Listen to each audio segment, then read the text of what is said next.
In a world shaped by the cold hills and lonely moors of Yorkshire, where the wind cries endlessly across the empty landscape, Wuthering Heights stands as a haunting monument to a love that refuses to die. It is not a story of gentle romance or polite society, but a dark and emotional tale of two souls, Heathcliff and Catherine Earnshaw, whose obsession with each other becomes destructive, consuming everyone around them. Their bond feels less like ordinary love and more like a force of nature, driven by passion, revenge, and a longing so powerful that it seems to follow them even beyond the grave. The story begins in 1801 when an isolated gentleman named Lockwood rents Thrushcross Grange in hopes of escaping society.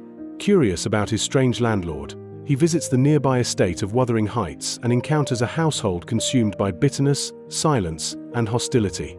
Trapped there overnight during a violent snowstorm, Lockwood experiences a terrifying moment when the ghostly figure of a woman appears at his window, crying to be let inside. Disturbed and desperate for answers, he returns to the Grange and asks the housekeeper, Nellie Dean, to explain the dark history surrounding Heathcliff and the families tied to the moors. Nellie's tale reaches back decades earlier to the day Mr. Earnshaw returns from Liverpool carrying a homeless orphan named Heathcliff. The strange boy is raised alongside Earnshaw's children, Hindley and Catherine. While Hindley quickly grows to despise Heathcliff and treats him with cruelty and jealousy, Catherine forms an immediate and powerful bond with him. Together they roam the wild moors, untamed and inseparable, until their identities begin to blur into one another. Catherine later confesses that her connection to Heathcliff goes beyond ordinary love, declaring that he is more herself than she is. Their relationship begins to fracture after Mr. Earnshaw's death. Hindley inherits Wuthering Heights and reduces Heathcliff to the status of a servant, forcing him into hard labor and humiliation. At the same time, Catherine becomes increasingly drawn toward the elegance and refinement of the neighboring Linton family at Thrushcross Grange. After being injured by a dog during a visit there, she remains with the Lintons for several weeks and returns transformed into a polished young lady. Edgar Linton soon falls in love with her, offering stability, wealth, and social status, everything Heathcliff lacks. Though Catherine admits that she truly loves Heathcliff, she also believes marrying him would degrade her socially. Heathcliff overhears only part of this confession and disappears into the night before hearing that Catherine considers their souls inseparable. Years later, Heathcliff suddenly returns as a wealthy and educated man, but the suffering he endured has hardened into obsession and revenge.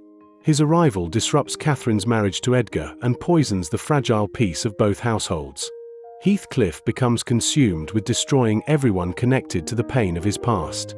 The emotional conflict between him and Catherine grows so intense that it destroys her physically and mentally.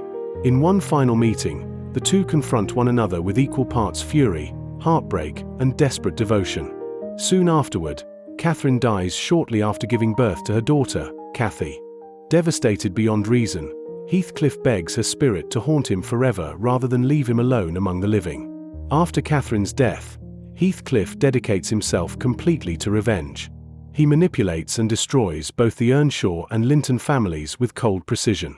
He marries Edgar's sister, Isabella, not out of love but to gain control over her inheritance, subjecting her to misery and abuse.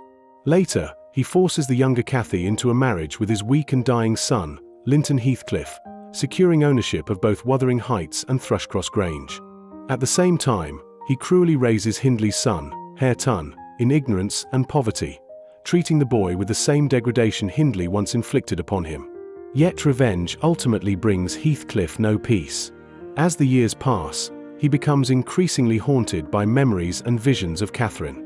His hatred begins to lose meaning, and he grows detached from the world around him, obsessed only with the possibility of reuniting with her in death. Meanwhile, a quiet change begins within the younger generation. Cathy gradually softens toward Hareton and begins teaching him to read and speak properly. Their growing affection slowly heals the bitterness that consumed their families for decades, offering a possibility of love built not on obsession and destruction, but on understanding and forgiveness. The cycle of hatred finally ends when Heathcliff is found dead in his room, his face strangely peaceful, as though he has at last joined Catherine beyond the grave. He is buried beside her on the hillside overlooking the moors he loved so fiercely. In the novel's final moments, Lockwood visits the quiet graves beneath a calm sky while villagers whisper that the spirits of Heathcliff and Catherine still wander the lonely moors together. After generations of violence, grief, and obsession, the storm surrounding Wuthering Heights finally fades into silence.